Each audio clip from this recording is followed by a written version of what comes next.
Сәлеметсіздер ме? Осы сабақта біз Microsoft PowerPoint бағдарламасында материалдарды жасап үйренеміз. Нақты айтқанда, жұмыс парағын безендірудің бірнеше маңызды қадамдарын қарастырайық. Біз жаңа слайдты көріп тұрмыз. Материалды безендіруге кіріспес алдында жұмыс кеңістігін дайындайық. Біздің жұмыс парағымыз A4 форматында болу керек. Бұл үшін конструктор қойындысында ол PowerPoint-тың жоғарғы оң жағында орналасқан. Осы жерде размер слайда деп параметрін таңдаймыз. Настроить размер слайдов дегенді басамыз. Содан кейін шыққан бет A4 парағы деп таңдаймыз. Ориентация деген жерде книжная деп белгілейміз. Окей батырмасын басамыз, содан кейін развернуть батырмасын басамыз. Осы A4 бетінде қажет емес элементтердің барлығын алып тастаймыз. Енді келесі қадамға өтейік. Ол үшін осы жалпы блоктар орналастыратын жерде алдын ала жақтаулар мен тапсырмалар қалай орналастырғыңыз келетінін алдын ала ойлап алыңыз. Мен алдын ала осындай шаблон дайындап қойдым өзіме. Жалпы жақтауды жасаудың келесі тәсілімен бөліскім келеді. Бұл үшін бір дайын фон қажет. Осы фонның үстіне ақ түсті блоктарды орналастырамыз. Бұл жерге оқушының атын, тапсырманы, сыныпты көрсететін осындай блоктарды орналастыруға болады. Мен алдын ала паттерндерді, осындай суреттерді дайындап қойдым. Фондарды дайындап қойдым. Қазір оны жұмыс кеңістігіне орнатамыз.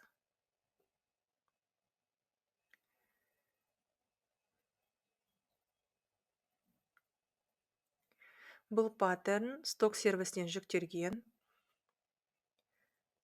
Сіз де өзіңізге ұнаған паттернді жүктеп ала аласыз. Ол әншейін көбінесе шаршы түрінде болады. Сіз оларды бір-бірімен қосып тік төртбұрыш ретінде орналастыра аласыз. Немесе арнайы бағдарламаларды түрлендіріп A4 форматында жүктеп алып алдын ала осылай орналата аласыз. Немесе PowerPoint-та да дайындауға болады осындай паттернді. Бұл үшін пішіндерді таңдаймыз. Мысалы, тік төртбұрышты таңдап, бұны барлық осы бетке орналастырып, түсін орналастырып, оның үстіне ақ фонды басқа пішіндерді орналастыруға болады. Менің паттерн дайын. Енді осы блоктарды жасауға кірісейік. Вставка фигуры деп таңдаймыз. Тік төртбұрышты таңдаймыз, бірақ бұл тік төртбұрыштың шет жақтары дөңгелетілген. Қажетті орынды таңдап,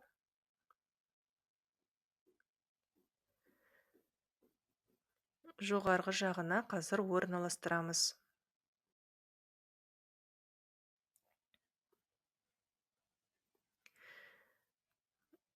Тінтуірді басып, бұлай таңдаған пішінімізді созамыз.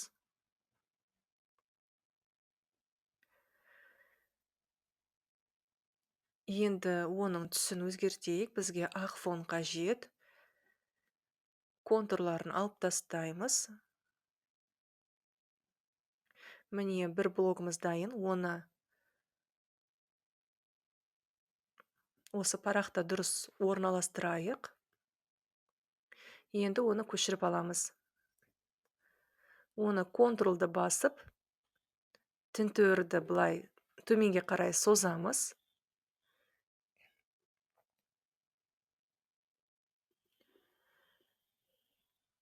Міне сол жаққа қарай созамыз. Енді оның өлшемін өзгертеміз.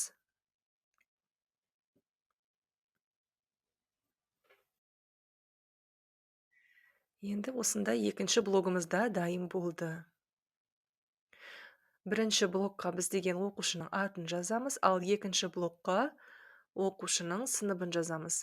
Енді тағы да көшіріп алып, төменгі жаққа қарай созамыз. Бұл жерге біз жұмыс парағының тақырыбын жазамыз.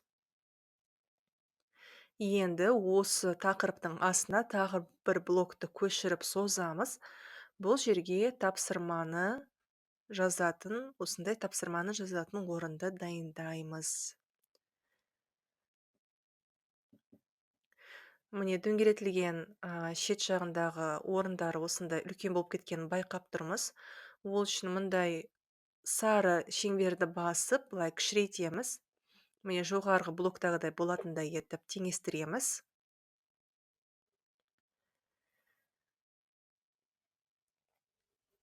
Бұл блокта бірінші тапсырма болады. Енді осы бетте екінші тапсырма жазатын орынды да былай орналастыруға болады. Міне осындай парағымыз дайын болды. Бірінші енді мәтін жазатын орындарды белгілеп, мәтінді ғана жазу қалды. Біз осы ағылшын тілінен жұмыс парағын дайындап жатырмыз. 10 сынып оқушыларына арналған. Міне осы блокқа оқушының атын жазатын жерді белгілейміз. Алдын ала түсін қара түске өзгертейік. 14-ші өлшемді таңдап, қаріпті таңдадық. Міне бұл жерге вставка надпись деп таңдап, осы name деп жазамыз және сол жаққа орналастырамыз. Қос нүктені қосамыз. Енді дәл осылай келесі блокқа да былай жазамыз. Сол жаққа орналастырамыз. Тінтуірді 2 рет басқан кезде осы жазатын орын пайда болады. Бұл жерге ағылшынша сынып деп жазамыз. Қазір түсін өзгертеміз.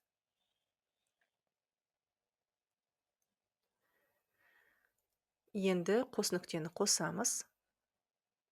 Дайын.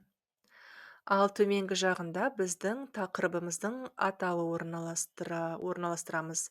Мен алдын ала мәтінді дайындап қойдым. Осы жерден тақырыптың атауын көшіріп аламын. Ctrl-C деп немесе тінтуірдің оң жақ батырмасын басып көшіріп аламыз, орнатамыз. Енді бұл тақырып болғаннан кейін мәтінді сохранить только текст деп басамыз. Енді мәтіннің түсін өзгертеміз және қаріпін үлкенірек қыламыз. Өлшемін кішкене үлкенірек етіп 22-ші өлшемді таңдасақ болады.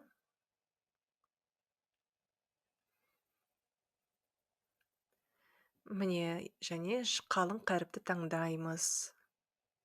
Кішкене кішірейте салайық 20 етіп қаріптің өлшемін. Міне дайын. Осындай блоктарды қолдану өте оңай, өте пайдалы, өйткені біраттала басқан кезде мәтін жазатын жер пайда болады. Оны тек қана осы мәтіннің оң жағына, сол жағына теңестіру ғана қалады.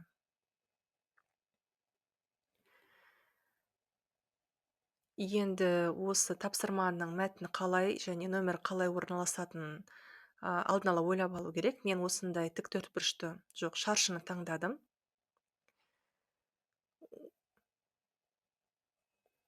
Орнататын жерді белгілеп қойдым. Міне былай созамын. Осы жерде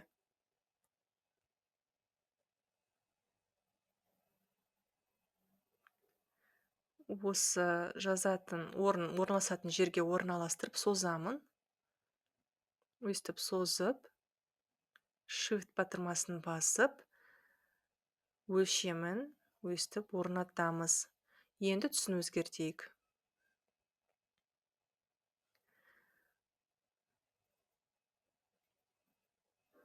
Ол үшін формат фигуры, заливка, пипетка деп таңдап, осы фоннан қажетті түсті таңдаймыз. Мен осындай сары түсті таңдадым. Енді контурын алып тастаймыз. Міне шаршымыз дайын, ішіне номерді жазамыз. Номердің қаріпі өлшемі үлкен екен, кішкене кішірейтіп, түсін де өзгертеміз.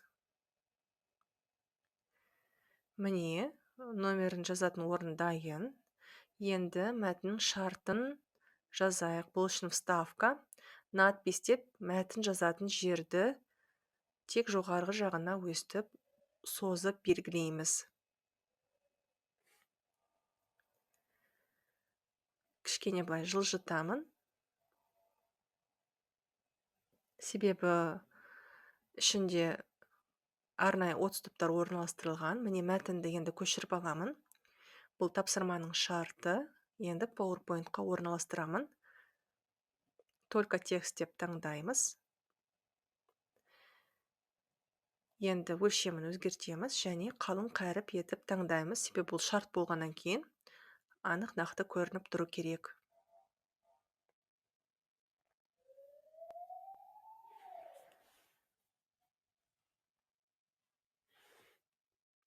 Міне осындай бірінші парағымыз осындай дайын болды.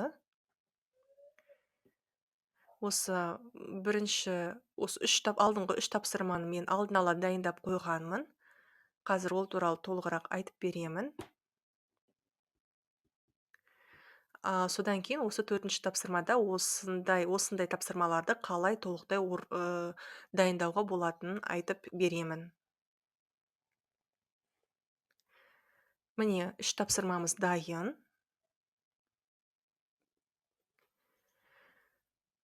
Бұл жерлердің стильдері бірдей, суреттердің иллюстрациясын қарасаңыз, бұлардың да стильдері бірдей. Және бұл суреттерде тапсырмаларда оқушылардың жасына сәйкес келген бұл ағылшын тілі пәні бойынша 10 сынып оқушыларына арналған мамандықтар бойынша жұмыс парағы.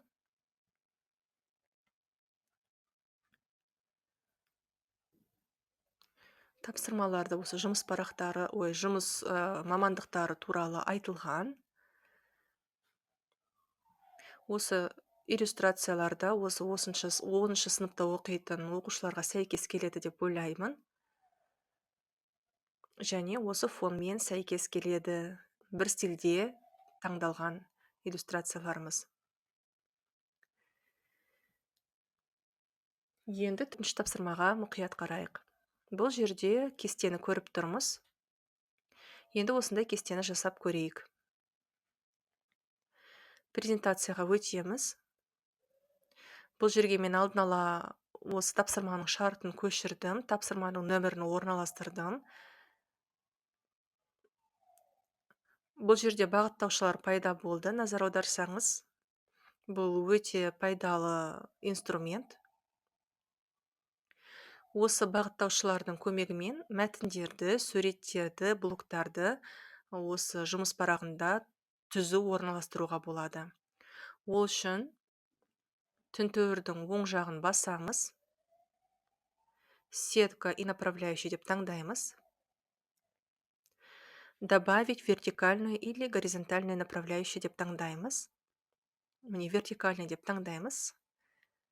Міне ортасында пайда болды. Енді оны қозғалту үшін оны ұстап алу керек. Оны істеу қиын болады, кейде ол үшін мен былай жұмыс парағының бетін кішкене өзгертіп, бағыттаушыны ұстап алып, былай жылжытамын. Осылай жылжытқан кезде әртүрлі сандар пайда болады.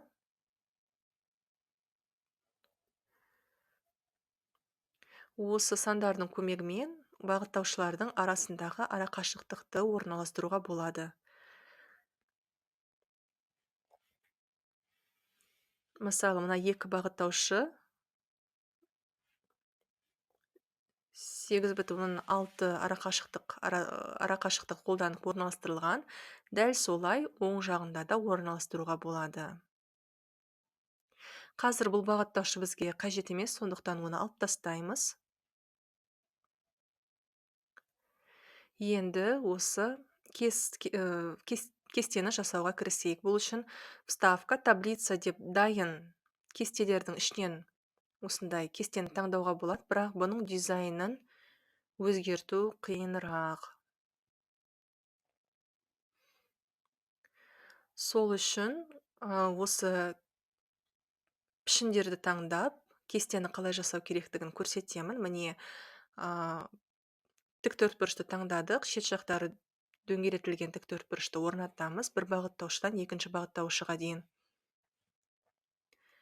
Енді бұрыштарын былай түзетеміз.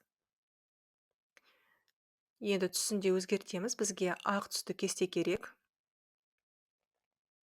Енді осы пішіннің контурын да өзгертеміз. Пипетканы алып, түсін көк түсті етіп орналастырамыз пипетканың көмегімен.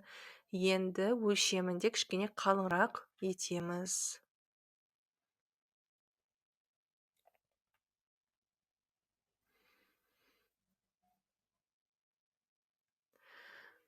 Біздің осы жұмыс парағының жақтауы да қалың болған, сондықтан кестенің де жақтауын кішкене қалыңырақ қылғанбыз, осы бір стилде болатындай етіп.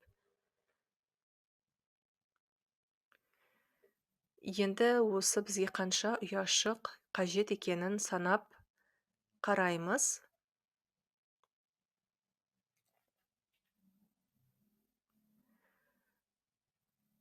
Енді осы ұяшықтарды жасаймыз. Бұл үшін вставка, фигуры деп таңдаймыз.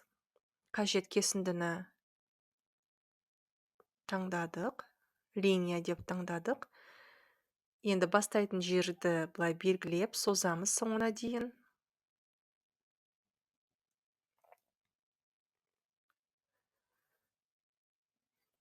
Міне бірінші кесінді пайда болды. Енді оның да түсін өзгертеміз және өлшемін де өстіп өзгертеміз. Енді осы кесіндіні көшіріп төменгі жаққа да орналастырамыз.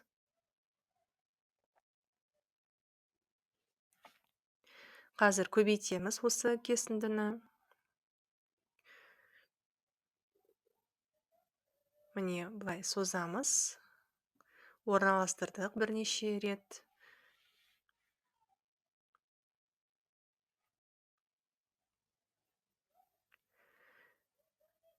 Енді осылай үшеуін былай таңдаймыз, былай белгілейміз үшеуін.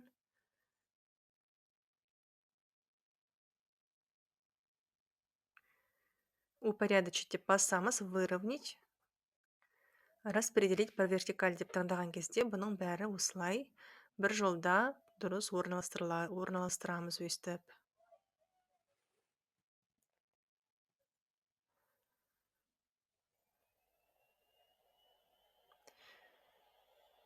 Енді тағы бір кесінді қажет, көшіреміз.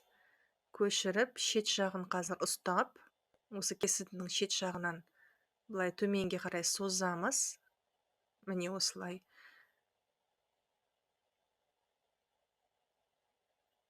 Енді ортасына қарай орналастырамыз. Созамыз. Бағыттаушыға қарап, осылай ортасына орналастырып созамыз.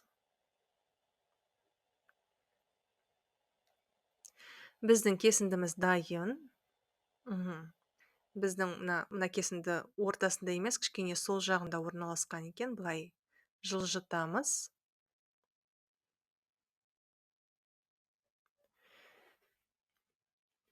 Енді мәтінді жазатын орындарды белгілеу керек. Мәтінді көшіріп аламыз. Бұл жерге осы енді ұяшықтардың ішіне орналастырамыз. Вставка, надпись деп таңдап, жазатын жерді белгілейміз. Мәтінді орнатамыз. Қарпін таңдаймыз. Қазір өлшемін өзгертеміз. 14-ші қаріпті таңдадық. Ортасына орналастырып, қалың қаріп деп таңдап, былай белгілейміз, акцент қоямыз.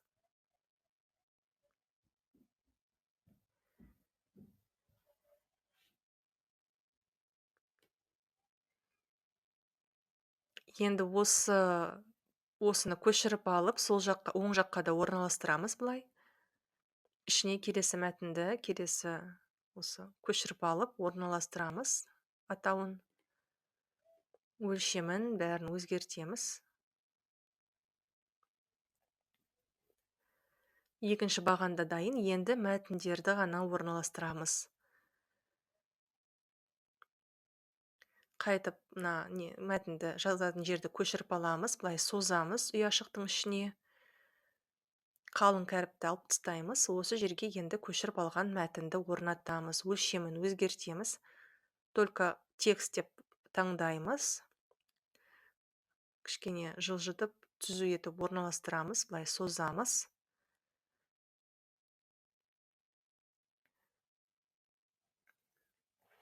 Енді оны көшіріп төменгі жаққа екінші ұяшыққа қатысты мәтінді орналастырамыз, дәл солай.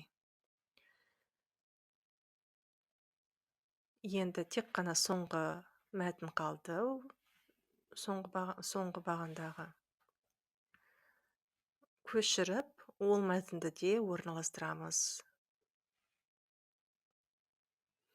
Только текст деп таңдап. Міне біздің кестеміз дайын.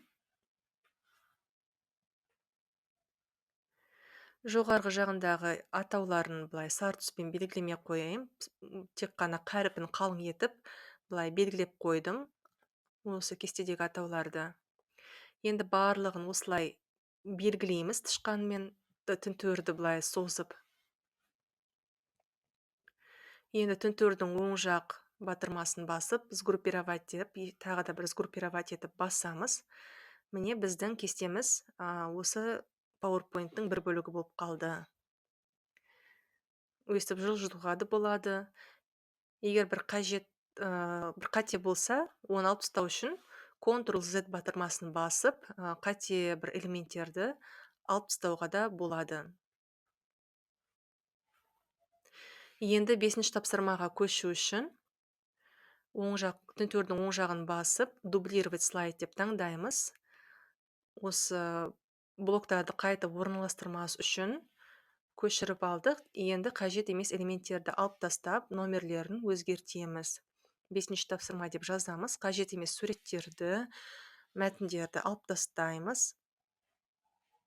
Так, тапсырмамызды қарап көрейік. Бұл жерде біздің тапсырмамыз мәтіннен және жауап жазатын жолдардан тұрады екен. Үлкен тапсырма. Сондықтан 4-ші блокты алып тастаймыз. 4-ші тапсырма жазылған блокты. Ал мына блокты созамыз төменге қарай.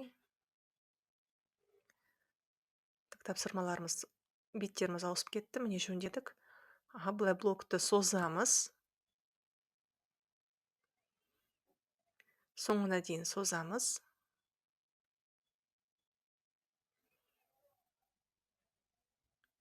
Енді осы жерге мәтінді өзгертеміз. Бұған вставка, надпись деп таңдап, мәтінді көшіріп аламыз. Орналастырамыз. Қаріпін, өлшемін өзгертеміз.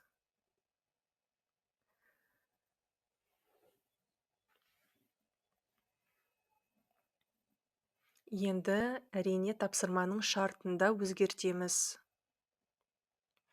Бұл шарт басқа шарттарға қарағанда үлкенірек, сондықтан оның өлшемін өзгерту қажет.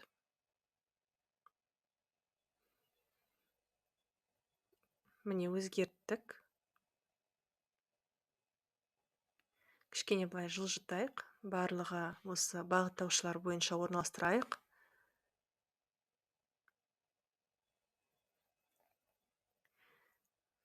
Міне былай кішкене созып, осы бетте тапсырмалар дұрыс көрінетіндей етіп орналастырайық. Бағыттаушыларға назар аударамыз.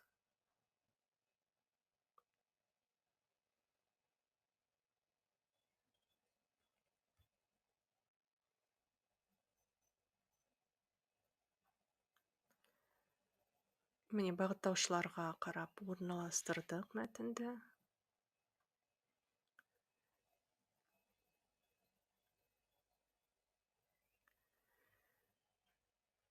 Енді жауап жазатын орындарды қана орналастыру ғана қалды.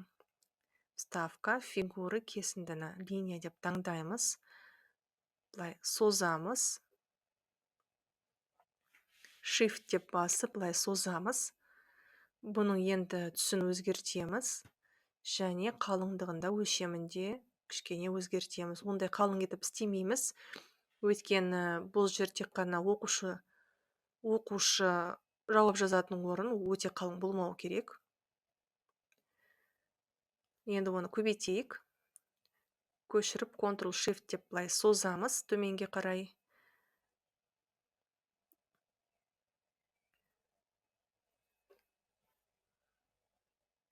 Қажетті осы кесінділердің санын осы көбейтеміз. Енді барлығын біратала таңдаймыз қазір.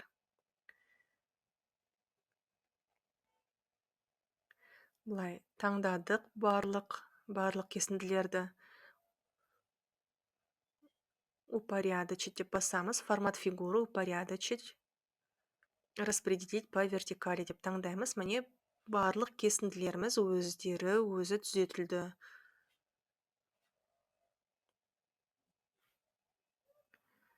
Енді бұл жерде сурет қажет екен бекен қарастырып көрейік. Сурет жетіспейтін сияқты. Суретті төменгі жаққа орналастырайық. Ол үшін мына кесінділерді таңдаймыз.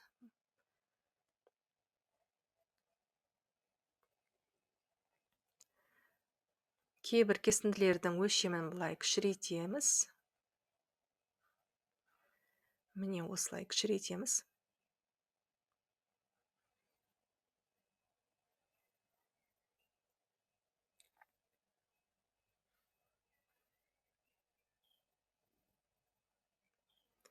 Өлшемдерін бірдей қылдық. Енді осы жерге суретті орналастырамыз.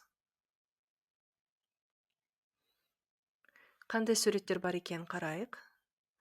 Міне осындай кітаптың суретін қоса салайық. Стилі бірдей, жоғарыда айтқандай, осы суреттердің, иллюстрациялардың стильдері бірдей болу керек. Дәптердің суретін орналастырамыз. Өлшеміне назар аударамыз.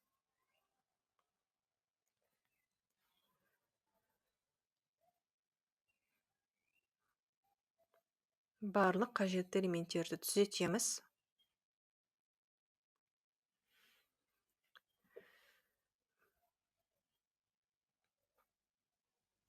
Міне 5-ші тапсырмамыз дайын. Енді осы кесінділерді қайтып белгілеп, қайтып түзетейік.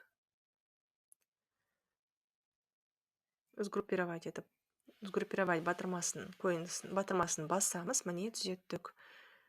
Енді келесі тапсырмаға көшейік. Бұл 6-шы тапсырма, дәл солай дублировать слайд деп көшіреміз. Енді осы жаңа слайдтың ішінде тапсырманың нөмірін өзгертеміз. Біздің 6-шы тапсырмамыздың шартын көшіріп аламыз. Бұл тапсырмада да оқушылар жауап жазатын орындар бар екен. Бұл тапсырмада үлкен екен. Бұл жаңағы жауап жазатын жерге 7 сөйлем жазу керек екен оқушылар. Сондықтан осы кесінділердің саны көп болу керек екен. Міне тапсырманың шартын өзгертеміз. Мәтінді орналастырдық. Енді бұл мәтіннің орнына басқа осы 6-шы тапсырманың мәтінін көшіріп орналастырамыз.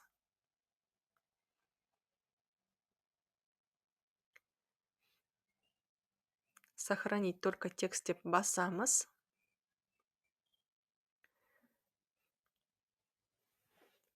Осы жерде интервалды да өзгертуге болады. Өзіңіз қалауыңыз бойынша қажетті элементтерді қалың қаріппен белгілеуге болады.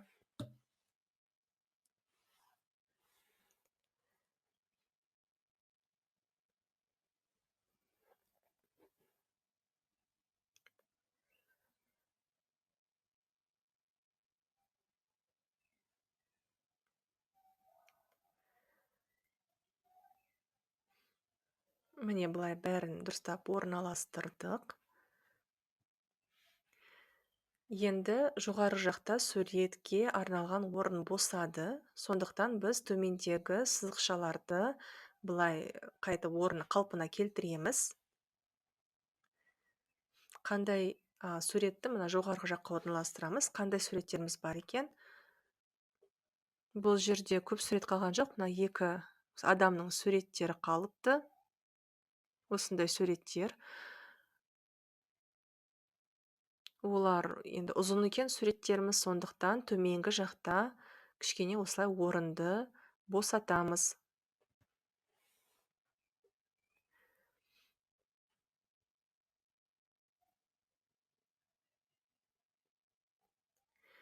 Енді суретімізді былай қойып көрейік. Кішірейтеміз.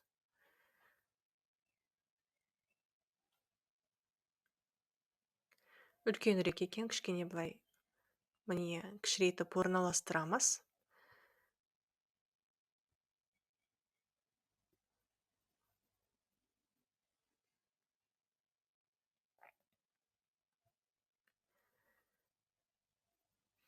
Міне енді суретіміз дайын. Қалған беттерді бір тексеріп шығайық. Суреттердің артқы жағында қосымша элементтер бар екен. Енді осы стильді ұстау үшін дәл сондай мындай қосымша элементті қосайын. Бірақ бұл элемент суреттің үстінде орналастырылған.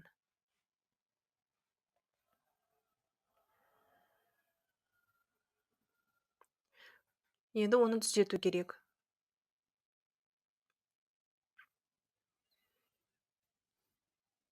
Енді осы суреттердің орындарын ауыстыру үшін формат фигуры упорядочить на задний план деп.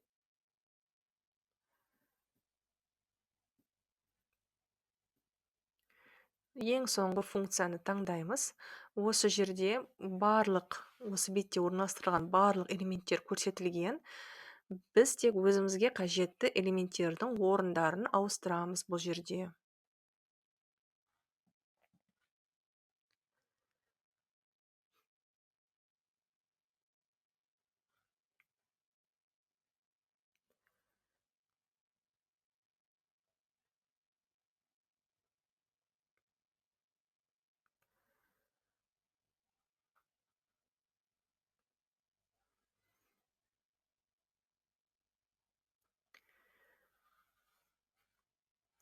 Осымен жұмыс парағымыз жасалу соңына келді. Жұмыс парағымызды аяқтадық. Жұмыс парағының соңына жауаптарды қосуды ұмытпаңыз.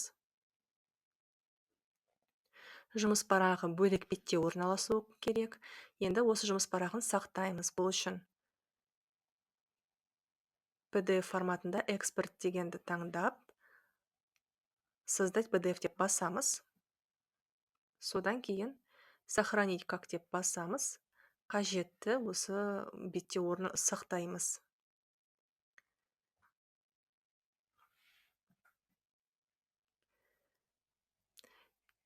Енді осы біздің жұмыс парағымызды слайд-шоу форматында ашып бір тексеріп шығайық. Қателеріміз бар ма екен, тексерейік мұқият.